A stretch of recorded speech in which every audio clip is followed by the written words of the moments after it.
जी भाई, जी सवाल पूछिए आप। आपका नाम? मेरा नाम जावेद वजीर मसीह है भाई साहब गैर मुस्लिम। और मैं मज़ाहिब का तालिब इल्म हूँ और आपका बहुत बड़ा फ़ैन हूँ। इसी तरह से मैं डॉक्टर इसरार अहमद साहब का भी फ़ैन हूँ। भाई साहब आप और इन मुसलमान, सबसे बढ़कर भाई साहब मोहम्मद आप सल्लल्लाहु मुसलमान, अलैहि वसल्लम। आप मुसलमान हैं क्या गैर मुस्लिम हैं? जी मैं क्रिश्चियन हूँ। जी हाँ, जी जी हाँ, पूछ सकते हैं। मैं आखिरी नबी मोहम्मद सल्लल्लाहु अलैहि वसल्लम का भी बहुत बड़ा फ़ैन और फॉलोअर हूँ। मैं एक दो बात करना चाहता हूँ। अगर हम सूरत मायदा में पढ़ते हैं तो उसमें जिक्र हुआ है कि जो नसारा है, जो मसीह हैं, ये ईमान में आपके बहुत करीब हैं। फिर उसके बाद मैं जिक्र करना चाहता हूँ, जब आप पे बुरा वक्त आया, तोबा माजरत के साथ मैं लफ्ज़ लेता हूँ, तो आपको एक मसीह बादशाह ने पनाह दी। उसके बाद मैं ये देखता हूँ कि हजूर सल्लल्लाहु अलैहि वसल्लम जब अपनी ज़ात में थे तो एक बेवा खातून थी जो आप रास्ते में से गुजरते थे तो आप पे वो कचरा फेंकती थी, लेकिन आप नीचे से देखते हुए मुस्कुरा के चले जाते थे। उसका क्या हुआ कि 2-3 दिन के बाद ये वाक़या ख़त्म हो गया। उसके बाद आपने देखा कि ये क्यों नहीं हो रहा। जब आपने देखा कि वो बिस्तरे बीमारी पे पड़ी हुई है और आपने जाकर उनकी तीमारदारी शुरू कर दी और आपने उनको खाना दिया। उसके सवाल आ रहा हूँ ना भाई, इंटरप्ट क्यों कर रहे हो? मैं ये बात करना चाह रहा हूँ कि मोहम्मद सल्लल्लाहु अलैहि वसल्लम जो हैं वो रहमतुल आलमीन हैं। वो जब बेवा ने देखा कि जिन्होंने मुझे भड़काया था वो तो कोई अब उनका पुरसाने हाल नहीं है, लेकिन हजूर सल्लल्लाहु अलैहि वसल्लम नबी कौनो मकान आखिरी नबी जो इस सरवर कायनात रहमतुल आलमीन हैं, वो उनकी तीमारदारी करते हैं। वो आपके इस अमल को देखकर बशर्फ इस्लाम हो गई। आज मैं अपने मुल्क में देखता हूँ कि मुझे मसीह होते हुए यहाँ नफरत की निगाह से देखा जाता है, जबकि उनको रहमतुल आलमीन कहा गया है। अगर हम अपने मसीहों के साथ वो रवैया नहीं रखेंगे जो हजूर सल्लल्लाहु अलैहि वसल्लम ने रखा है तो वो कैसे रहमतुल आलमीन हैं? भाई साहब का अच्छा सवाल है। उनका नाम जावेद मसीह है और उन्हें मिसाल दी मोहम्मद सल्लल्लाहु अलैहि वसल्लम जब साहबा ने हिजरत की तो अबिसीनिया के बादशाह ने उन्हें पनाह दी और जिक्र किया एक औरत जो कचरा फेंकती थी। और वो कह रहे कि आज इस मुल्क में मुसलमान उनको नफ़रत की नज़र से देखते, अपने अल्फाज इस्तेमाल की नफ़रत की निगाह से देखते हैं। तो क्यों, जब अल्लाह के रसूल रहमतुल आलमीन हैं तो मुसलमान नफ़रत की निगाह से क्यों देखते हैं? कुरान में अल्लाह सुब्हानहू व तआला फरमाते हैं सूरह माइदा में सूरह नंबर 5 आयत नंबर 82 में कि मुसलमान के सबसे करीब वो लोग हैं जो कहते हैं कि वो क्रिश्चियन हैं। ये कुरान की आयत है कि मुस्लिम से सबसे करीब वो लोग हैं जो लोग कहते हैं मैं नसारा हूं, आई एम अ क्रिश्चियन। ये कुरान की आयत है। और कुरान में 1/3 हिस्सा 1/3 of the Quran is address to, मुखातिब है या अहल किताब, या अहल किताब, कहो अहले किताब से, यहूद और नसारा से। तो 1/3 हिस्सा कुरान मजीद का तकरीबन अहले किताब से मुखातिब है। और आपका सवाल कि अल्लाह के रसूल रहमतुल आलमीन बेशक है, कुरान की आयत है सूरह अंबिया सूरह नंबर 21 आयत नंबर 107, वमा अरसलनाका इल्ला रहमतुल आलमीन, कि मोहम्मद सल्लल्लाहु अलैहि वसल्लम अल्लाह ने उन्हें रहमतुल आलमीन, रहमत बना के भेजा है सारे आलम के लिए, सारे इंसानियत के लिए। वो बेशक है, उस पर कई किताब लिखी गई। अगर आपको मुसलमान नफरत से देखते हैं उसकी वजह जानना ज़रूरी है। मुसलमान तो दूसरे मुसलमान को नफरत से भी देखते, नहीं देखना चाहिए, नहीं देखना चाहिए। अगर वजह एकदम सही है, मैं नहीं जानता हूं क्यों देखते हैं। अगर मैं एक शख्स को देखूंगा जो एक लड़की को छेड़ रहा है तो मुझे भी उससे नफरत आएंगी, चाहे वो मुसलमान हो, चाहे हिंदू हो, चाहे मसीह है।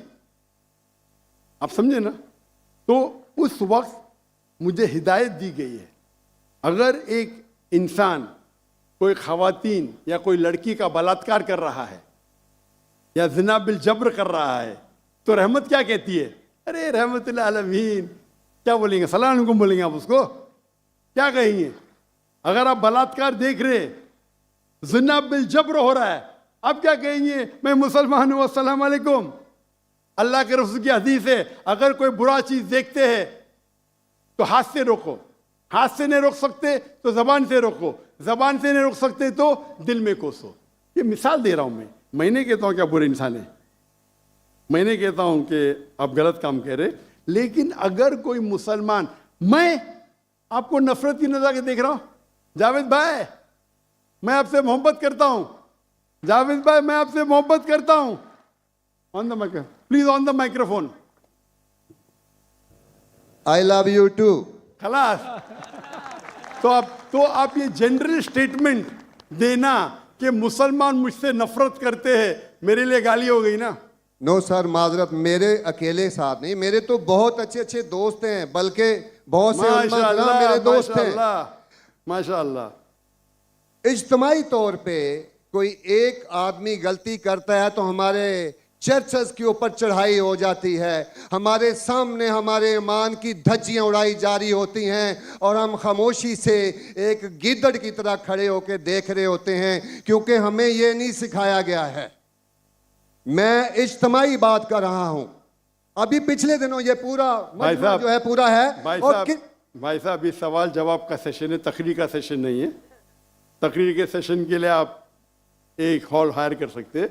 आपका सवाल आपने पूछे, मैं जवाब दिया। अगर कोई शख्स बिना वजह आपसे नफरत करता है तो गलत है, और कुरान की तो आयत है, जितने भी गैर मुसलमान है सबसे करीब है जो नसारा है।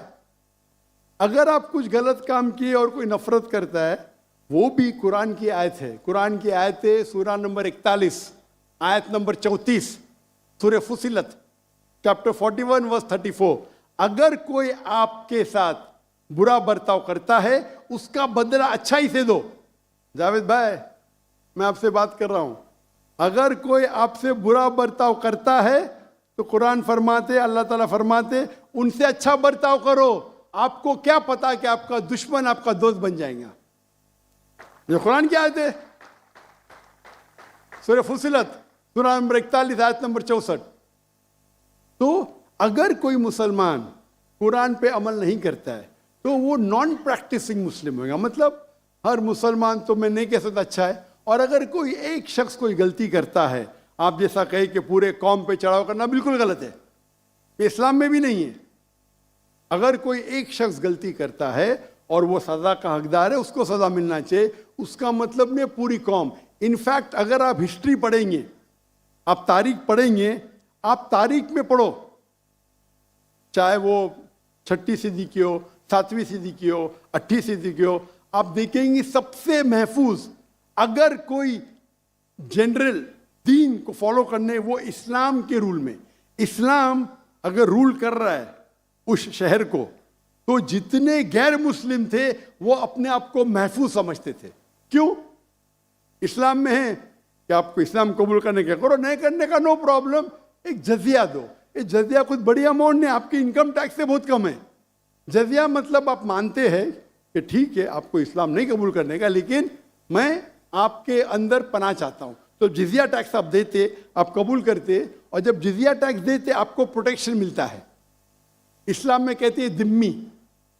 और आप अगर इस्लामिक शरिया रूल के अंदर गैर मुस्लिम हैं तो मुसलमान मुल्क का फर्ज है कि आपको महफूज रखे, आपको कोई छू नहीं सकता है। और अगर जंग होता है तो आपको लड़ने की भी जरूरत नहीं, बाकी सब मुसलमान को लड़ने पड़ेगा। और जिजिया बहुत कम है, इनकम टैक्स का तो स्मॉल परसेंटेज है। इसीलिए अगर आप हिस्ट्री पढ़ेंगे, जब सलाउद्दीन अय्यूबी ने कॉन्स्टेंटिनोपल पे हमला किया, उस वक्त जो क्रिश्चियंस थे, ईसाई मजहब में कई फिरके थे, ऑर्थोडॉक्स, प्रोटेस्टेंट, कैथलिक्स, खुद ईसाई लोग अपने बाकी ईसाई भाइयों से उनका कत्ल करते थे। और जब इन लोग ने कॉन्कर किया कॉन्स्टेंटिनोपल को तो मुसलमानों पे जुल्म किया। तो जब सलाहुद्दीन अय्यूबी ने कॉन्कर किया तो ईसाई लोग डर गए कि अभी तो हम लोग की मौत आ गई। तो उनने कहा मैं सलाहुद्दीन अय्यूबी हूं, मैं मुसलमान हूं, आप मेरे राज में महफूज है। और इतना हिस्ट्री पढ़ेंगे आप, क्रिश्चियंस ईसाई चाहते थे कि सलाहुद्दीन अय्यूबी रूल करे ताकि वो महफूज हो। तो अब हिस्ट्री पढ़िए। आज मुसलमान को देख के दीन को मत समझिए, कुरान को पढ़िए, हदीस को पढ़िए। और इसमें आप देखेंगे कि कुरान के अंदर किस तरीके से इज्जत दी है गैर मुसलमानों को। दावत दो, कबूल करते अच्छी बात है, नहीं कबूल करती किस पे जोर जबरदस्ती नहीं। अगर कोई इस्लामिक मुल्क में कोई भी चर्च है या टेंपल है, उसे डिस्ट्रॉय करने की इजाजत नहीं, अनलेस वो कोई फितना कर रहा है। ये सब उसूल है। वो फितना कर रहा है तो अलग बात है। तो एक इस्लामिक मुल्क में सबसे ज्यादा महफूज है गैर मुसलमान। और मैं मिसाल देता हूं, मेरी जाम में से आ रहा हूं मलेशिया में हिंदू 6% है, 6.3%, 6.3% है। आप कंपेयर करेंगे बिटवीन इंडिया, जिस तरीके से इंडिया माइनॉरिटी मुसलमानों को ट्रीट करता है, हम 14.3% है according to the Indian government, वहां मलेशिया में 6.2%। लेकिन जिस तरीके से मलेशिया हिंदू लोग को ट्रीट करता है, इतने अच्छे तरीके से, इतने उनको राइट्स दिए, ये एक मिसाल है। मैं पाकिस्तान के बारे में कह नहीं सकता हूं क्योंकि रहता नहीं हूं। मैं नहीं कहता हूं पाकिस्तान अच्छा सुलूक करता है, नहीं अच्छा सुलूक करता हूं, मुझे हक नहीं बोलने का क्योंकि मैं जानता नहीं हूं। लेकिन मलेशिया में जहां रहता हूं मैं जानता हूं, इतने राइट्स है उनके पास, इतने हुकूक दिए गए। तो इस्लाम के अंदर गैर मुसलमान महफूज है। सिर्फ फितना नहीं करना चाहिए कि कुरान कहते फितना इज वर्स देन कत्ल से और खराब है। तो अगर आप फॉलो करते जो उस इस्लामिक मुल्क का कानून है, तो गैर मुस्लिम, सिर्फ गैर मुस्लिम होने की वजह से उन्हें कोई भी अटैक नहीं कर सकता है, और करता है तो गलत है। Hope that answers the question.